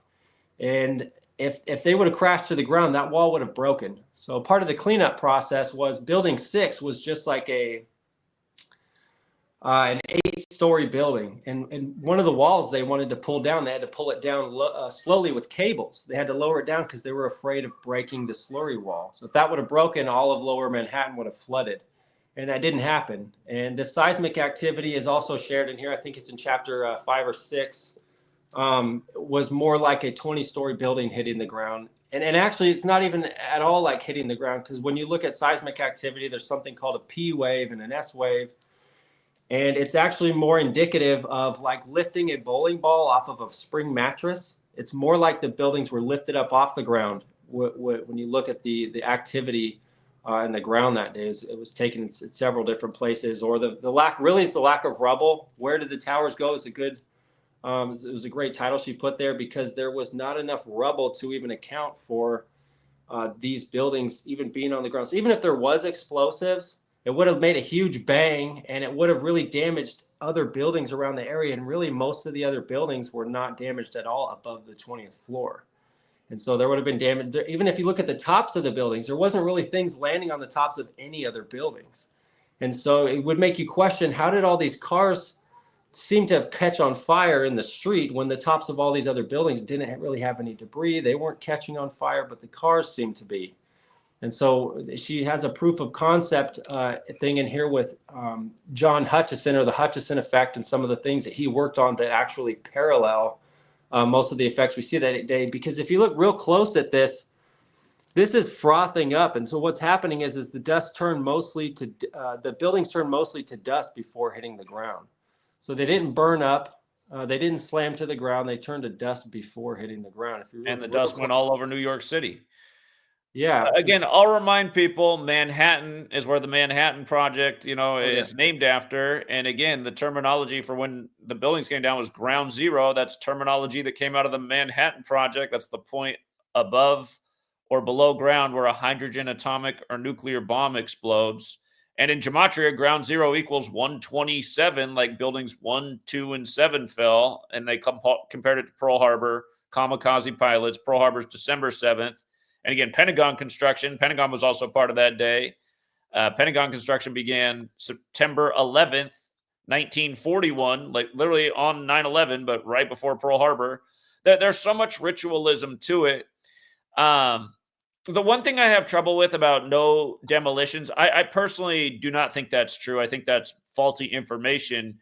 Before about the purge of YouTube in 2017, the footage was out there of what it looked like in the lobby of the World Trade Center through firefighters, and bombs had definitely gone off before the towers came down. There was debris and rubble and dust everywhere. So some kind of explosions were going off prior to the dustification of the towers. So that's why I can't say that there were no demolitions. That there were definitely bombs that went off. I mean, you even look at the initial explosion that they say is a plane. It's an outwards massive explosion. And for anyone who's never seen the original footage of the plane hitting the building, it looks like it's pretty obvious it was CGI, because the plane flies all the way through the tower and comes out with its nose intact, and then the screen cuts to black. So I don't think there were any real planes involved in 9/11. All of the initial reporting was bombs going off. About an hour or so into the day is when the plane story came out. But yeah, I have no doubt that a very sophisticated weapon was used to turn those buildings into dust. But I'm not sure about no demolitions going off prior. I feel like it was all part of the major recipe of whatever they did that day. Right. Yeah. And part of the way to look at that is that, like I said, the impact, the seismic impact is a really big deal. So even if they did use explosives. If you look at it this way, at a controlled demolition site, you're not allowed to have any radios on in the area or cell phones because it can set this stuff off. So they certainly did not have all that stuff shut off in downtown New York. There's tons of people. There still was a lot of cell phones on, and then all the first responders radios. I was looking for the picture in here where they usually put up signs that says turn off two-way radio, demolition zone. And then as far as explosives and stuff, is one of the good sayings that she said in this book, not everything that goes boom is a bomb, and so there's certain things that they've seemed like explosions that actually were not. But one of these pictures here, this is right in front of the North Tower, right there at street level. And there is an ambulance still parked right there, pretty much almost completely undamaged. And that's the North Tower right there behind it. If the buildings would have come crashing to the ground, they would have been all over the place right there. In fact, there was about 16 people that survived in the bottom of the North Tower in stairwell B. And those firefighters testified that when the dust settled, they could see sunlight above them. There used to be 110 stories above them. They're about at the 3rd or 4th floor. They weren't burned up, they weren't blown up, and they weren't crushed. And so the bigger cover up here is if we really understood 9/11, we would understand a different type of technology that would change the world over. This free energy technology that's available. Right. It's more than just saying, I know what happened on 9/11, this was a lie. It's covering up all of the physics that are truly available to us out there. Right. I completely agree with that. The whatever weapon was used has probably just never been publicly disclosed. And I'll remind people too that when Bill Clinton became president, a lot of people don't realize this, but Bill Clinton was not born. Well, Bill Clinton's biological father is Bill Blythe. His biological father was found dead in a ditch May 17th, 1946. Clinton was born 3 months later, August 19th. His mom remarried into the New York political dynasty. The Clintons, the original governor of New York was George Clinton, has the same birthday as New York. But Bill Clinton, when he became president, right after becoming president, you had the 93 World Trade Center bombing, and they said the explosives were planted the wrong way. Had they been planted the right way, it might have taken down the towers. That was the story at the time. And don't forget, Hollywood put out the movie Falling Down that day with Michael Douglas, with skyscrapers in the background of Los Angeles, opposite coast. But again, Bill Clinton, right before the 93 World Trade Center bombing, one of the first things he did as president was he stopped the underground weapons testing program that came out of the Manhattan Project. So my theory is that the weapon that was used was planted in the base of those towers after the 93 World Trade Center bombing and was essentially on a countdown to September 11th, 2001. For people who don't know, again, 911 was made the national emergency dialing code in 1968, the same year World Trade Center construction began, the same year George W. Bush graduated from Yale and Skull and Bones, and on and on and on. There's so many tributes to that number 68. The Pentagon, they simulated 322 days before 9/11 on the day leaving 68 days left near a plane flying into the building. And to this day, they still haven't released any footage of a plane flying into the building. They did simulate 102 days before the attack, Al-Qaeda attacking the U.S. with cruise missiles. It does look more like a missile hit the Pentagon. But again, you take Judy Wood, what she's putting out about sophisticated technology. You look at what we're putting out about the total ritualism to it. Again, the truth is here. I don't know. I mean, maybe one day we'll know what kind of weaponry exists. Maybe in the future they'll start using this a lot on places, and people will learn about it. Like, oh, wait a minute, that thing that they just did to that building looks like exactly what happened to the World Trade Center that day. And maybe they'll be talking about this technology publicly in 50 years as we destroy other places, our enemies. But then by then it'll be too late for a lot of people to go back and go, wait a minute, I think that's exactly what they did to us. But again, Manhattan Project, Ground Zero, I think all the clues are right there. So I feel like I think it's what they were actually working on instead of building this atomic bomb. I think they were exactly. That's what I think too. They were developing. This is that page I was looking for where it says in blasting zone or turn off two-way radios and cell phones. Typically, you'll see stuff like that in demolition zones. But underneath the building, like I said, the base of the North Tower, about 16 people survived right there about the second story in the core of the building where the strongest, there's 47 core columns there where they survived. And They didn't get crushed or blown. That's the strongest, that's the base of the building. And then underneath the building was actually very much unharmed. There was a mall underneath the building and parking structures. They said most of the building went into that. They were actually empty. The parking garages down there were empty. The mall was virtually like undamaged. And so there was nothing down there. It wasn't blown up. You could still see like the storefronts and stuff where they're walking upright inside of the mall underneath the World Trade Center complex. And to see a lot of this stuff, if you want to see good edited, well put together videos, there's a couple of channels. 9/11 Revisionist. If you go to my page, just go to the featured channels, you'll find them. It's really, really well put together. It's a South African guy named Norman that did 9/11 Revision. Channel is there. Reality Axis is an amazing channel. Math Easy Solutions. You'll see those in my featured channels.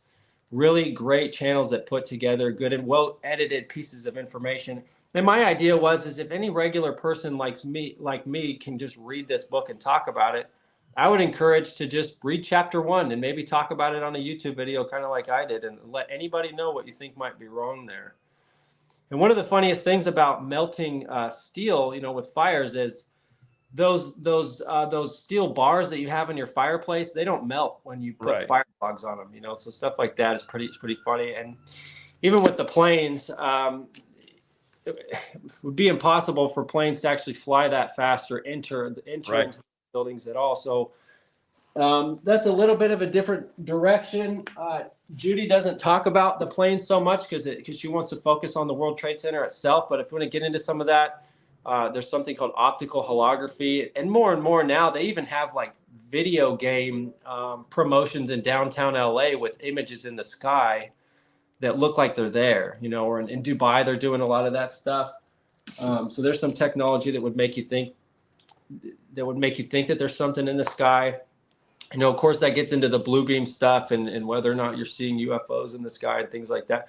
A lot of it comes from this. So we'll actually learn that anti-gravity, all the information that we get into with anti-gravity and anti-gravity propulsion, all that information can be found within the evidence of 9/11, or turning things, it's called molecular dissociation, turning things into dust like before they even hit the ground.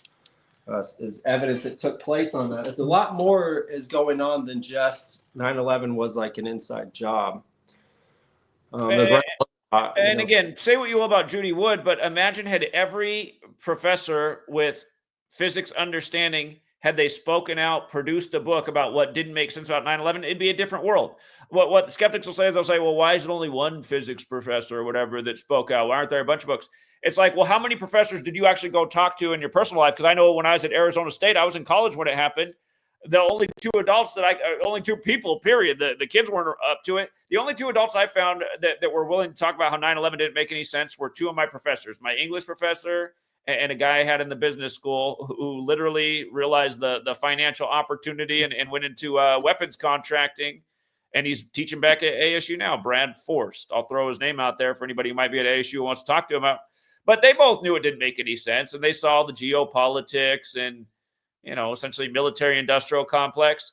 There's a lot of people that knew that 9/11 didn't make any sense. And why didn't they speak out? Because money's more important to them, livelihood, fitting in, keeping their career.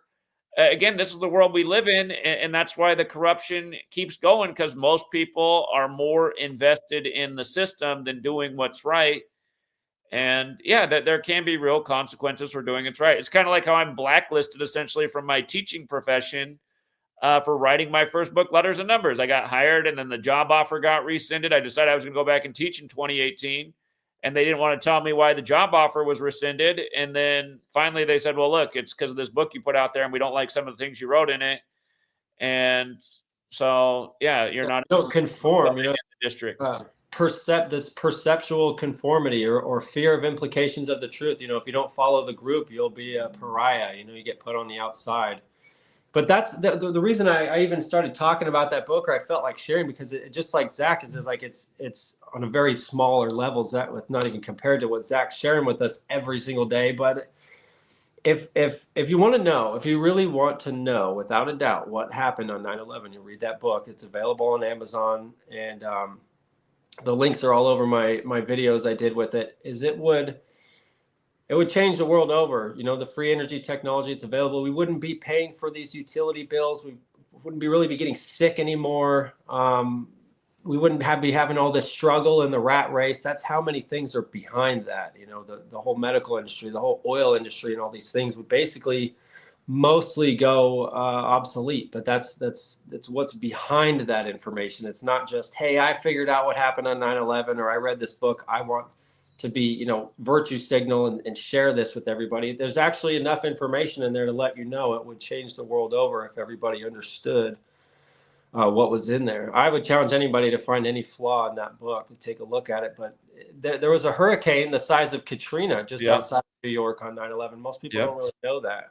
The book explains how they kind of covered that up. And what that hurricane did was, it's essentially like a giant Tesla coil.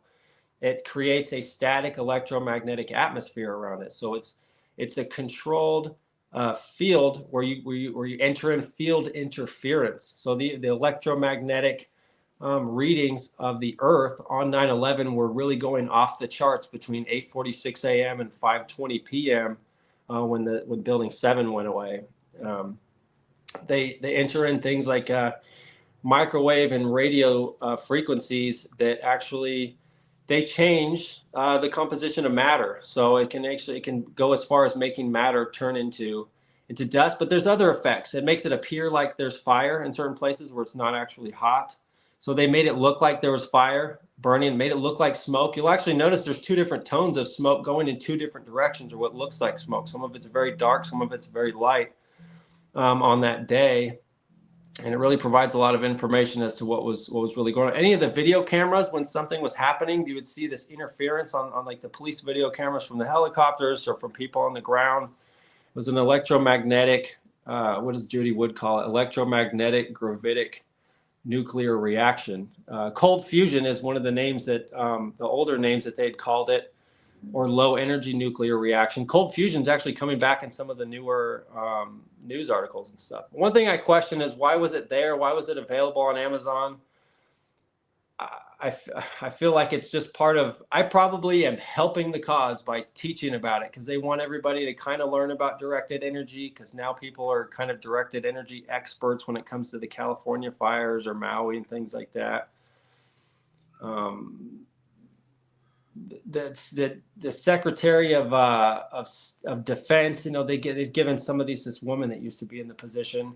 They're actually in and out of. So one thing I just don't want to miss real quick, briefly, about Judy Wood is what she actually did is she took the contractors to court.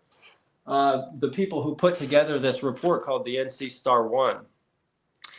All of the contractors in here, what they did is they committed science fraud against the Data Quality Act. So she filed a request for correction on their report with her list of corrections. They denied it. That qualified her to file a key tam case that went all the way up to the Supreme Court, and they actually ended up just deciding not to hear it because they can choose to do that.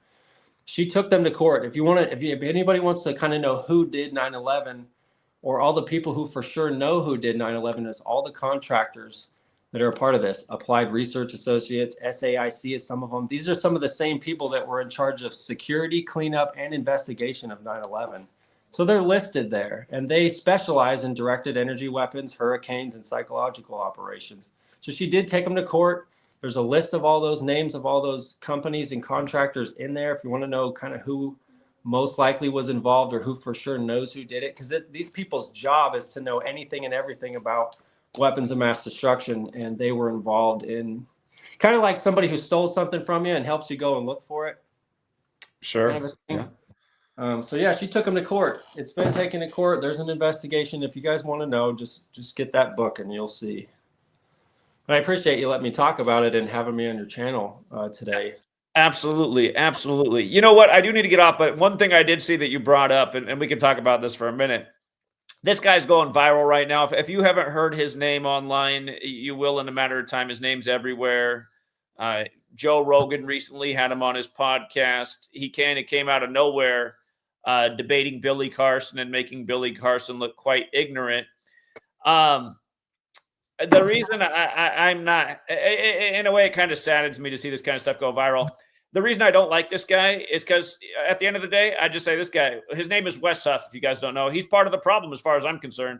He's online now demonizing Islam and trying to make it seem like Christianity is scientifically verifiable when it's not. He is very well researched in his religion, but at the end of the day, he's just another dogmatic guy bringing more division in the world. You might as well just look at him as just like, this is exactly what the people who did 9/11 would want. After 9/11, we might as well have been a nation of Nazis. Throw a yellow bumper sticker on your car and kill a Muslim. And that was the mindset in this country, especially down in Arizona where I was. So when I see a Wes Huff, I'm like, look, here's another Christian promoter, another religious dogmatic guy. Yeah, he might know his religious stuff and his text, but at the end of the day, this is still all based on belief. And all you can say to a guy like Wes Huff is, listen, all of the legitimate historians from the time of the period of history where Jesus supposedly lived, none of them ever documented Jesus. So why are we spending so much time in this? And why are we acting like we're experts on something that you really can't be an expert on?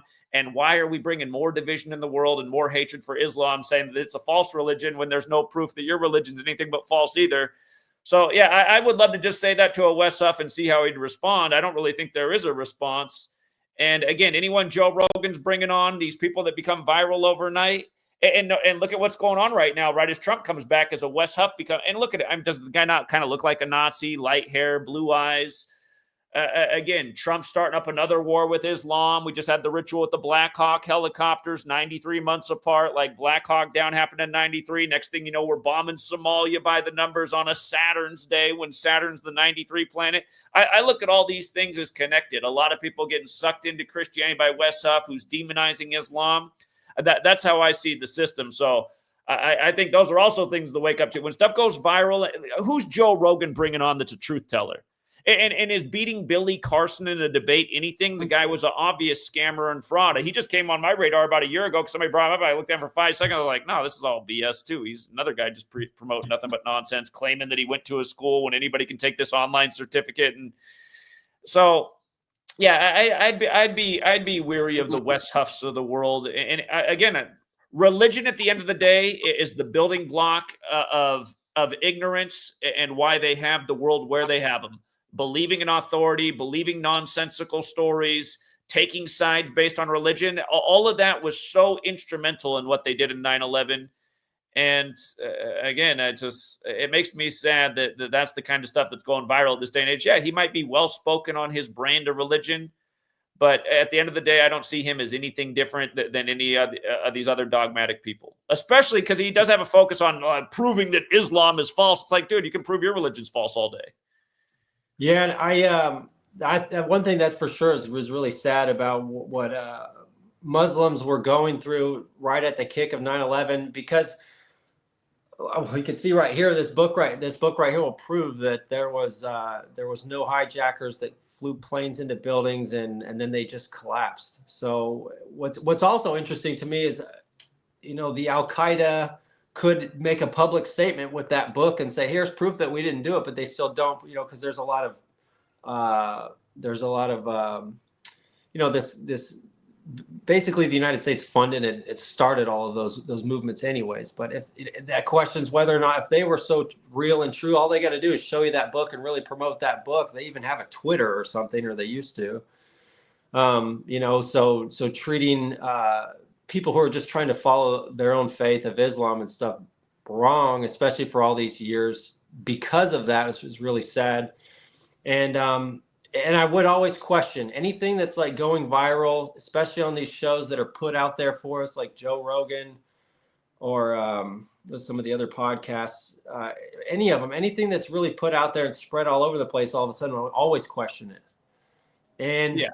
At the end of the day, though, one of the things, of my favorite things is like looking at Judy's book is removing everything and just looking at whatever evidence is presented, whatever somebody's trying to tell you, looking at the best evidence, the observable evidence without a prejudice in mind is for me. That's why I have all these books. That's why I look at all these things. I'm careful not to fall into, because there's always just the next psyop coming down the road, and I try to stop myself from being totally caught into it and really be like, okay, am I just sold on the next thing they put on the plate for us? I try and watch myself for that and look at evidence. And then looking at him, I had fallen away from Christianity from a couple of different reasons, and one of my favorite people to follow now is a guy named Robert Sepper, and he's an anthropologist, and he's looking at. He's a curious one though too. It's just like he does the video on Saturnalia, and then on the ukulele he plays Radiohead throughout the thing. Doesn't I guarantee the reason he did that is because York, the singer for Radiohead, his wife died at a very young age in the time of Saturnalia, and his dad's in Hollywood, so he's a connected guy too. And anybody they're putting in front of us, it could be like, be very wary of it. Take a look for yourself, even like reading the Bible instead of taking things from everybody else was saying. I went through the whole New Testament and did a review on every book on my initial thoughts the first time I read it. I thought I want to go to the source, kind of like with family law and fathers and stuff like that. Maybe go and talk to the dad himself and figure out what some of his side of the story is before. But that's someone I've recently become interested in, and I'm like, well, what kind of proof really is available, or is this guy really just being put on a platform? I don't know. I've been watching a lot of his content lately to kind of figure that out. What does he have to say? What is he talking about? Is he just repeating a bunch of nonsense, or is he going? Well, he lost a lot of his audience recently because he kind of had a blame it on the Jew angle for a long time, and then people realized that he was Jewish himself, so people found that suspicious, and then his father's connections to Hollywood. But yeah, he does do a lot of interesting work too. Like all things, don't throw the baby out with the bathwater. There's something good to be gained from almost everyone. It's just, again, the things that have been allowed to stay up on YouTube and get big, there's a reason for that, and there's a reason a lot of people get deleted constantly and can't get their message out. So right.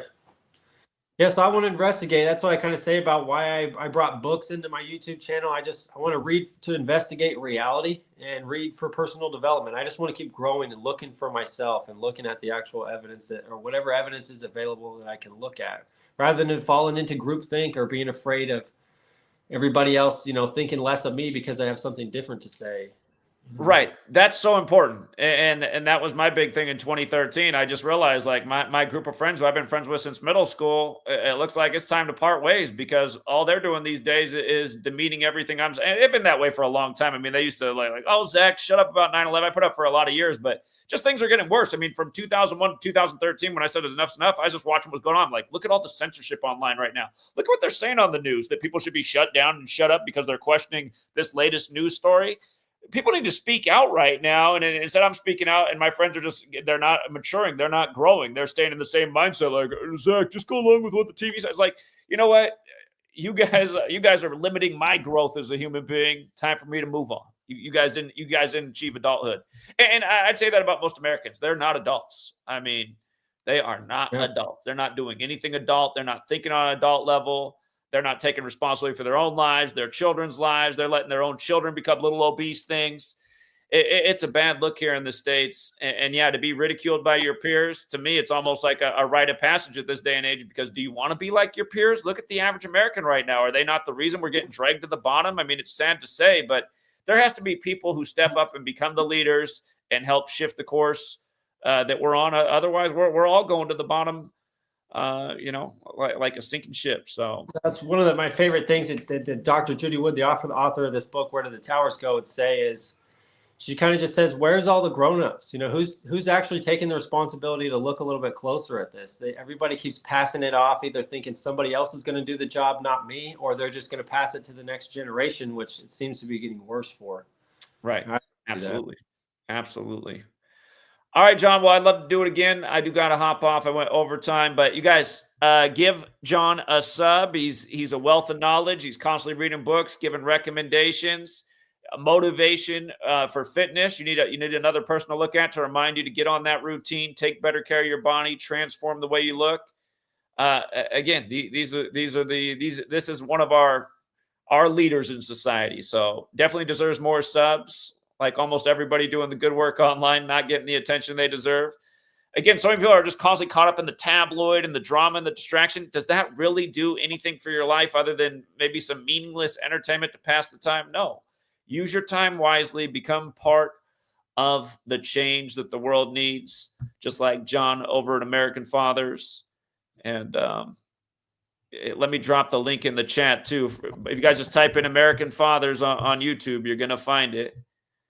And yeah, so. Thanks All again. right, closing words before we wrap it up.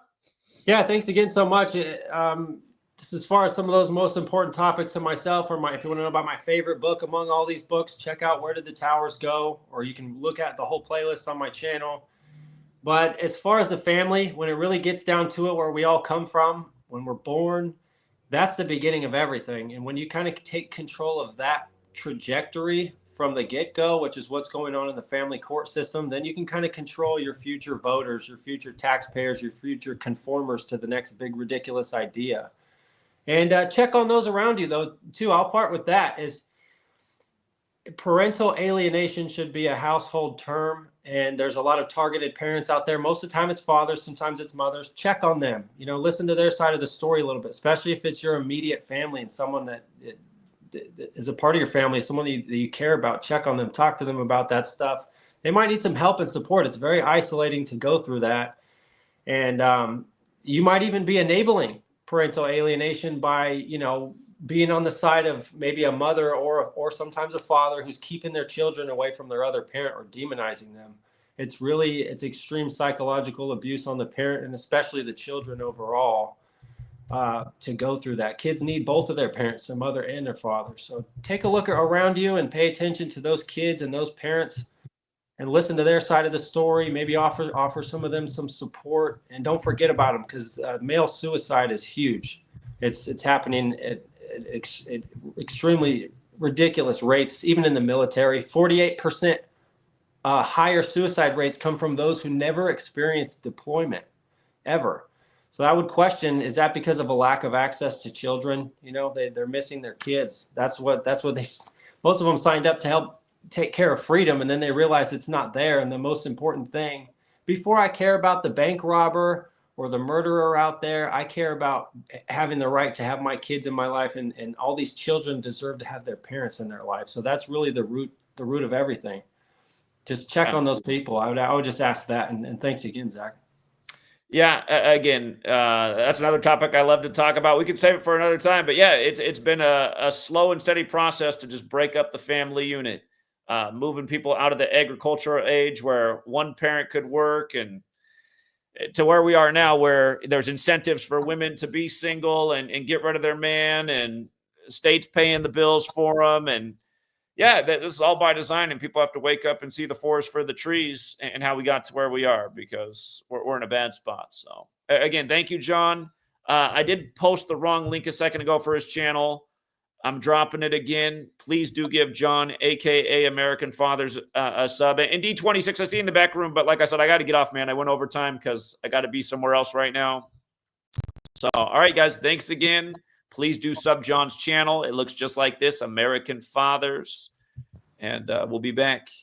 All right, guys, have a good rest of your day. Until next time.